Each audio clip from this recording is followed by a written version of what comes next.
Welcome back to Pitstain's first world problems that he's created. No. Went to Hobbytown again. No NATO Black. Ordered 5 bottles, set in stock from HobbyLink. Great people, everything else showed up. Nope, sorry, back ordered. They didn't actually have it. This is not good. I'm getting scared enough to go to eBay. I may just have to do that. Back to the Yamato today. We have found possibly a more powerful weapon than the wave motion gun. I was bequeathed this gag gift. It came on Friday. It is hilarious. All right, yeah, that's gotta be arc reactor on. There's no lights in this thing. It's not really functional. We don't think it is. Boom.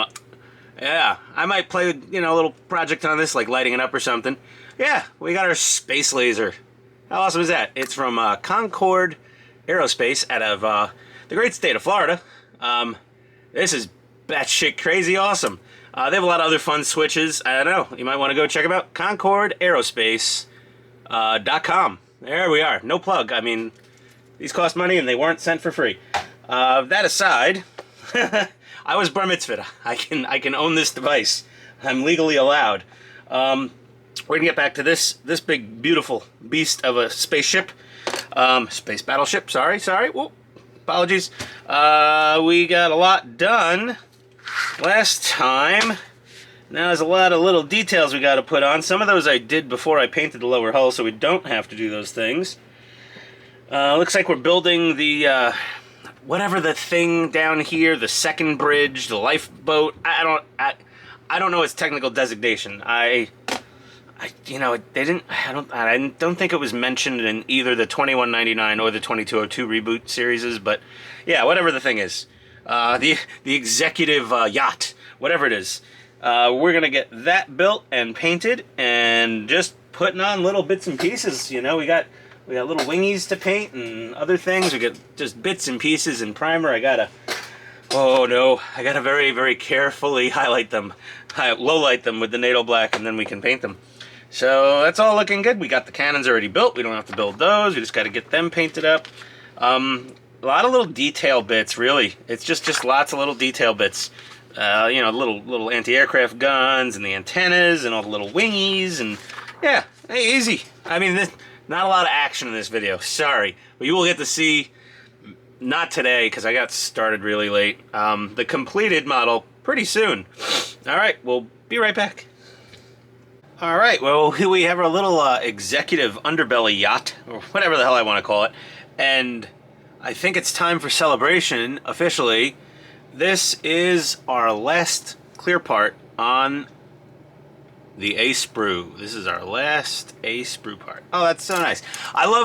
Hey, do you guys like finishing a sprue? Like, when you get that last part off a sprue, you're like, you could throw the sprue in the garbage. Some people keep the sprues or chop the sprues. I just throw the sprues out. I'm done. Unless it's something magical, then I keep it. I do actually usually keep some clear sprue. It comes in handy for things. But, so we got our little windows here for this feller. We painted the ramp, the same, German, whatever, field gray or whatever it was from the spray can. We did our basically 5-step paint finish: pink, then hull red shadows, and then flat red, and then clear red, and then our semi-gloss clear, and it's pretty glossy actually. It depends how thick you spray it on, because I have semi-gloss on this, but I sprayed it on a little lighter, and it came out less shiny, and if you spray it on thicker, it comes out glossier. Go figure. So we're gonna get our little clear windows snapped in, and then we had these two halves mostly snapped together when we were painting, but now we will fully snap them together. And these pegs you should mask off. The paint, the clearances are so tight on this thing that you really don't want any paint on these pegs. They're so tight already. Oh, baby, she's tight. Toit.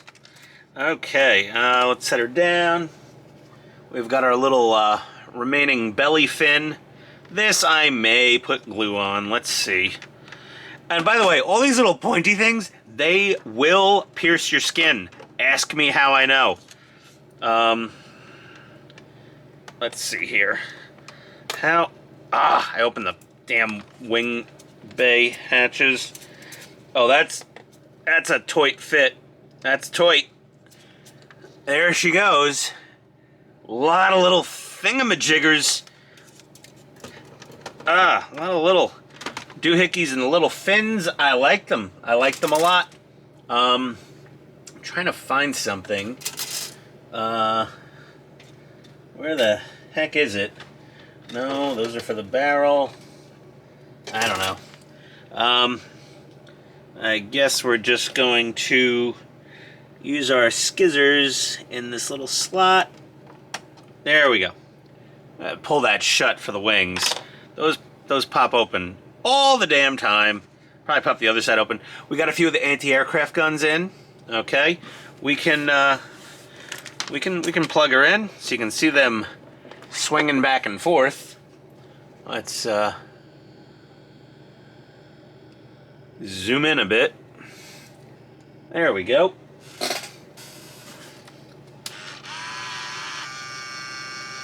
Ooh, yeah, look at them. Have to do a little cycle sometimes. And then, cool! All right, so there's gonna be 4 of these here, 4 on the other side, then there's 4 littler ones down here, and then there's 2 more right there, those 2. So 8, 10 little rotating anti-aircraft guns per side of the Yamato. Oh, we keep going back and forth with our pronunciations. I'm sorry, I'm so inconsistent. It is the New York speech impediment rearing its ugly head once again.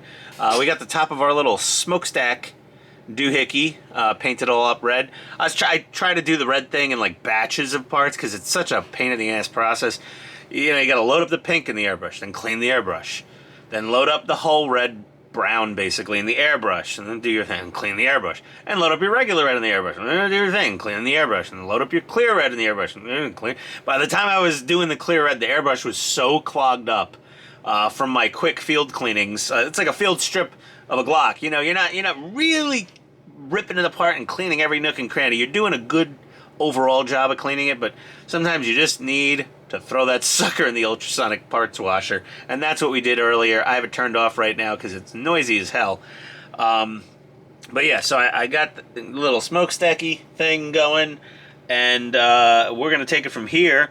I got to build the rest of these little anti-aircraft batteries here, pop those in on the other side, and then we're just really stabbing a whole bunch of little bits and pieces all over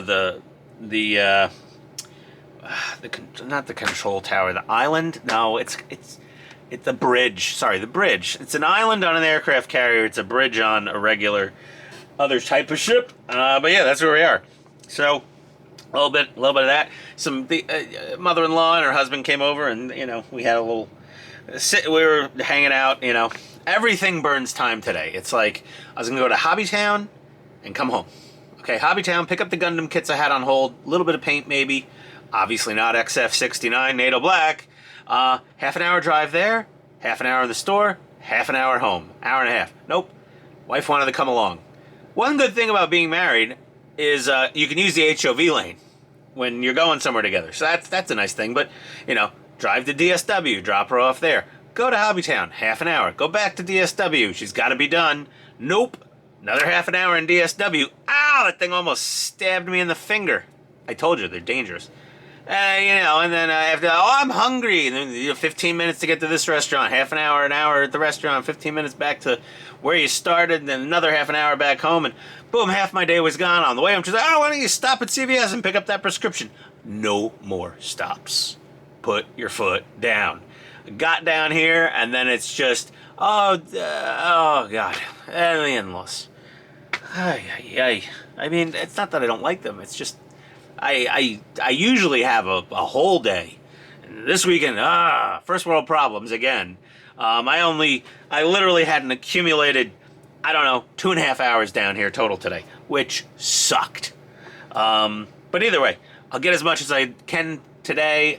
Tomorrow, I am just going to play hooky on whatever life needs me to do It's Sunday. I'm going to be back down here to finish up this part of the video and get more progress done. There may be a little more tonight, but yeah, either way, this will spill over tomorrow. I'll be a completely different person then. Obviously, as every video, I'm a little crazier or weirder, or sometimes calmer. Very rarely, though. Be right back. All right, we actually finally have a decent tip for you. I'm zoomed in. These fellas are pretty straightforward. These little buggers... Oh, come on, focus, you son of a... Yeah, these little buggers are problematic, as they say these days. You gotta, like... So it's kind of like... tip it up, push it in, push it down. It says it in the instructions, but, like, it's harder than you think. Because if you just, like, willy-nilly just shove them in there, well, first of all, they won't even stick. But if you just willy-nilly and you think you got it on there, and nope, see? Again. Then you think you got it on there good. Okay. Oh. Look at that. See? It'll literally just, after a while, it'll just, yeah. I mean, I helped it, but not good.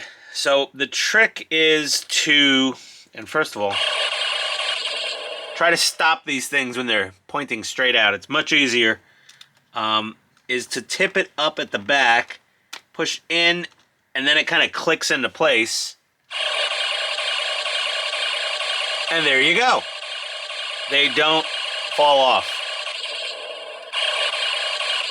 Okay, that being said, I am still going to take these off again and put the tiniest dab of plastic weld on the black plastic shaft coming out of the gearbox mechanism, just for good measure.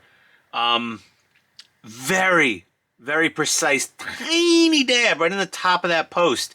You don't want it to get down and like start gumming up the works. But yeah, they're fairly easy to take off, even when you put them on correctly.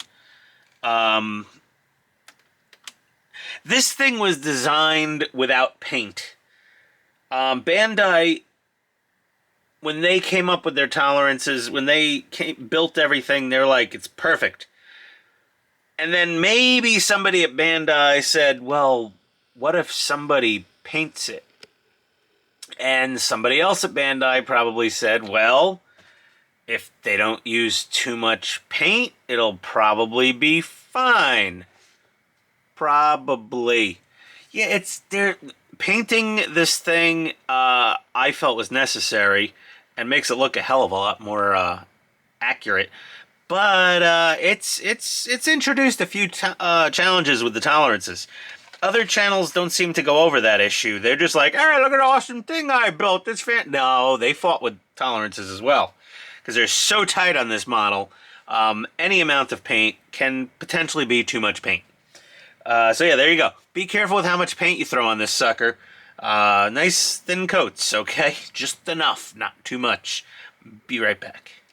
Welcome back to Anxiety Theater 3000. We've got, hey, look at that. We've got some zebra stripes on the main guns. Very nice. NATO black.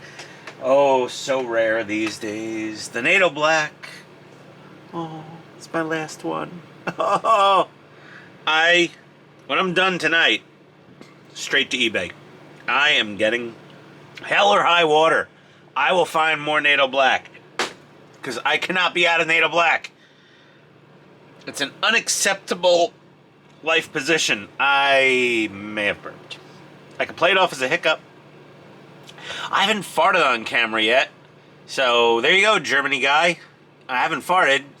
Complaining about the burp. Alright, we're going to get our custom tinted medium blue down again. Big jar, 23 milliliter XF18 medium blue, with 25 drips of X23, which is, I think, the clear blue, and 2 milliliters of X13 metallic blue. And it really gives a nice finish. It's blue-ish, but it's not it's not ridiculous. I really like this color on this ship. It should be a little bluish, and I mean, I can't do any better than this. I think it's great. I'll be right back. Just gonna slather this on. Whoa, how is that looking?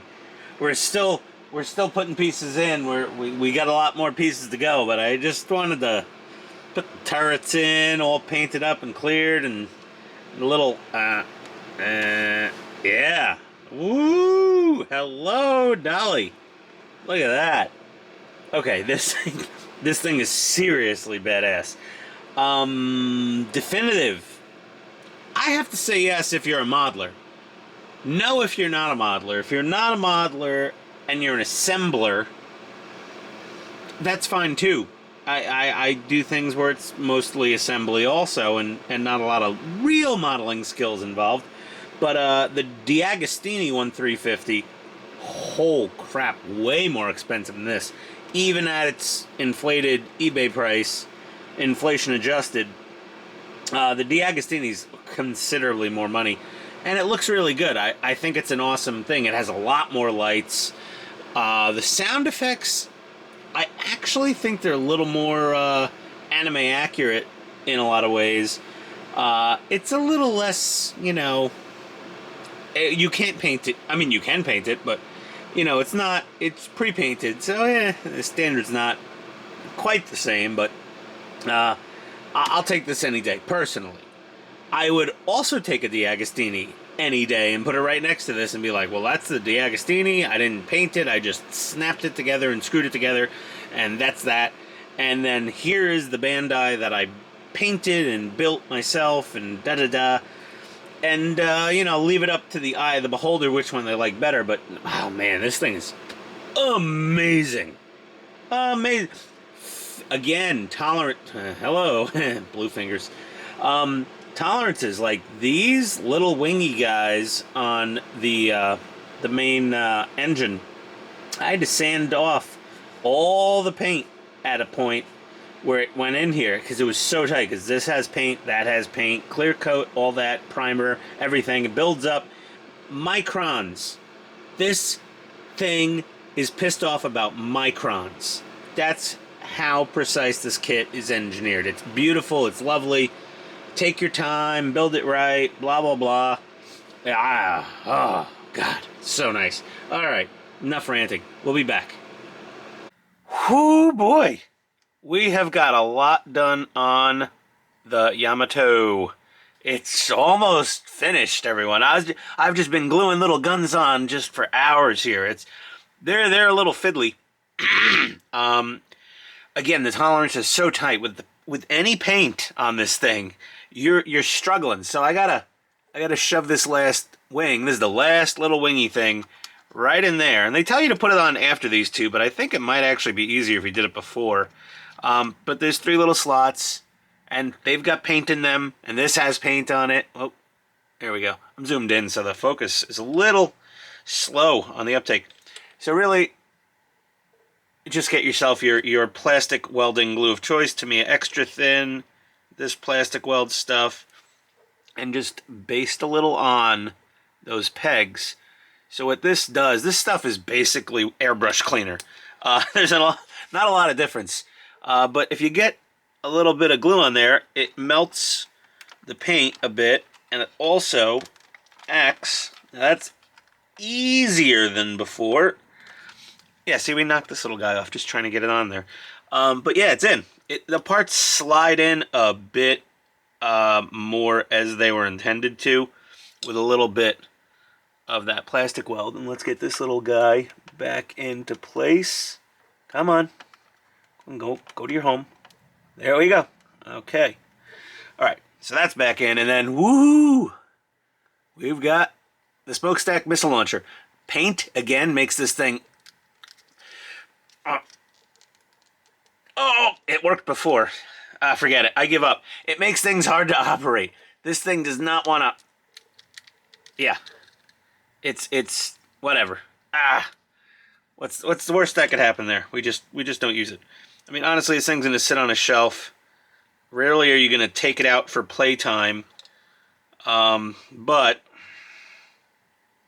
we are gonna douse the bottom with some plastic weld here, because I did hog out these holes. I had to file these out a little bit because, again, the paint made it too tight to fit into place. And there she is. She snapped into place. We're going to get a firm grasp on her. Ooh, this thing's cool. Now, I'm not going to go and ruin this sucker by trying to go crazy with weathering. I am just not. You know, I mean, you could do all the hole scratches and scrapes and streak and grime and other stuff and soot stains and things. I don't want to mess with it. It looks so beautiful as is. I do not have any inclination to potentially screw it up. Oh yeah, she's looking, damn, that's awesome. I just got to get the 2 catapult launchers on the back. I'm doing photo etch on those. I'm not using a lot of the photo etch, little railings. You never saw them in the cartoon for the most part. I'm not going to mess with the photo etch railings. I'm not a shipbuilder. Here's the thing. All these little tiny things, they're really fiddly. And this is a 350 scale. This is the biggest one Bandai ever made that I'm aware of. And it's a right pain in the ass, these little parts. So someone building the 500 scale, and I sold my 500 scale kit to a nice guy who wants to build it with his son. I sold it to him basically at cost, plus he paid shipping. That should be to him on, I think, Monday. UPS was a little delayed, but good luck to you, sir. I'm sorry. This one's fiddly enough for me, but if you're used to the small scale stuff, the smaller scale, go right at, you'll have fun. But woo, don't blame me. You asked for it, and you got it. Toyota. All right. Well, not much. I got to put on an anchor and do the catapult launchers, and we'll BRB. But just so you can see, we've primed our photo etch, and we're gonna crazy glue the photo etch on to the launchers, to the catapults, and then I'll hit them with normal color and get those on, and then, oh, the tiny little fighters. Oh, I hate building and painting tiny itty bitty things. I don't know why. Yeah, no, I don't like it. I get cringy. You get that lock up in the jaw. But either way, stop talking, Ian. We'll BRB. Well, hidely ho, neighbors. We're back, and she's done. I'm not gonna. I don't have it in me to paint the entire fleet of little fighters. I got one on the catapult at the back. You might have seen for a second. But anti-aircraft guns, fire!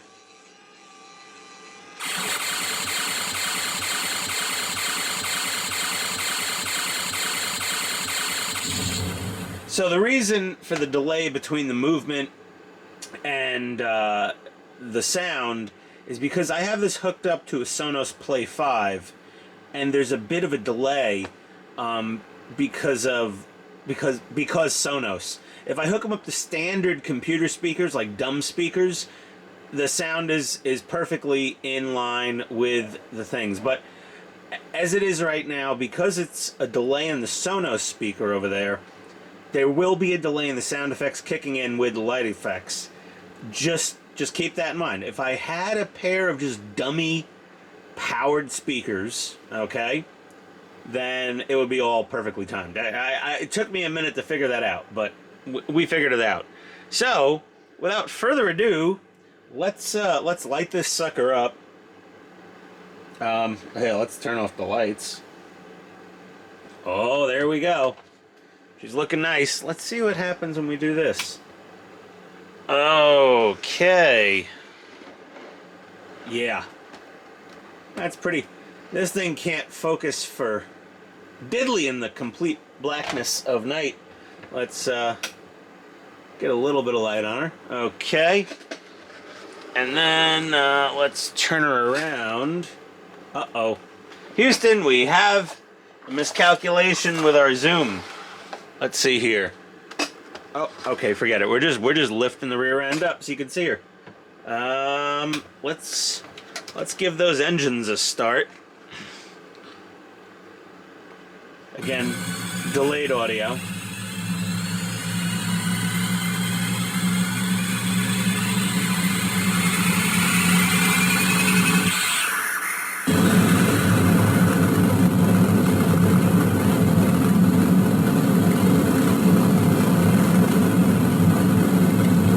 Sound.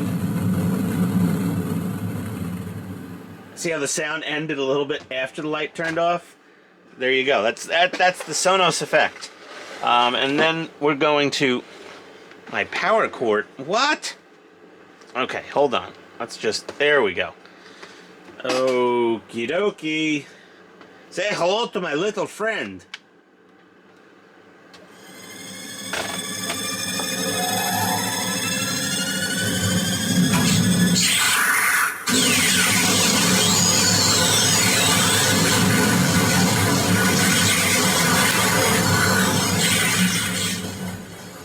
That's very cool.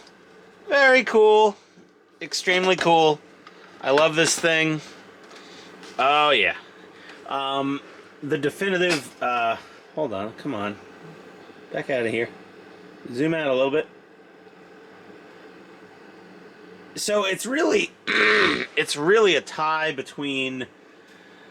Oh, dear. Between this and the D'Agostini as far as 3/50th scale goes. I think this is a much finer finish at the end of the model. The D'Agostini, you just put it together. There's no real, ow! Sorry. There is no real modeling involved with that for the most part. Not to insult anyone building... Listen, if you gave me the D'Agostini, for sure I'd build that damn thing. The D'Agostini has a lot more lights all over it. And, the sound effects are actually very much Yamato 2199 with a really extended ramp up to the wave motion gun, really extended ramp up to the wave motion engines. I think the sound effects on the D'Agostini are better. The light effects on the D'Agostini, there's just a lot more lights. As far as a scale model goes and accuracy and fit and finish, the Bandai wins hands down every time. The D'Agostini has its place. And it is a trophy piece, and you know, this isn't cheap, but that D'Agostini, God knows, you spend $2,000-$3,000 buying that sucker. But yeah, there we go. She's done. Thank you for going on this journey with me. Wow. Yeah, really. Seriously. This was something. Yeah, I know. I got my little tiny gap right there. I'm really upset about it, but it was my friggin' fault. This thing's all glued together. But yeah, I mean, it's pretty awesome. I mean, you're going the wrong way there.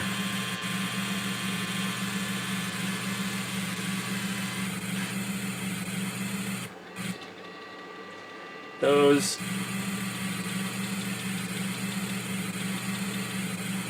Yeah, the sound effects are delayed a bit.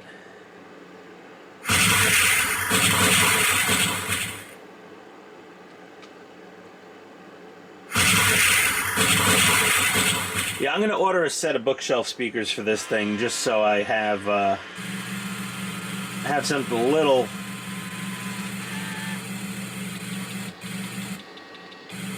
And lower down, please. Thank you.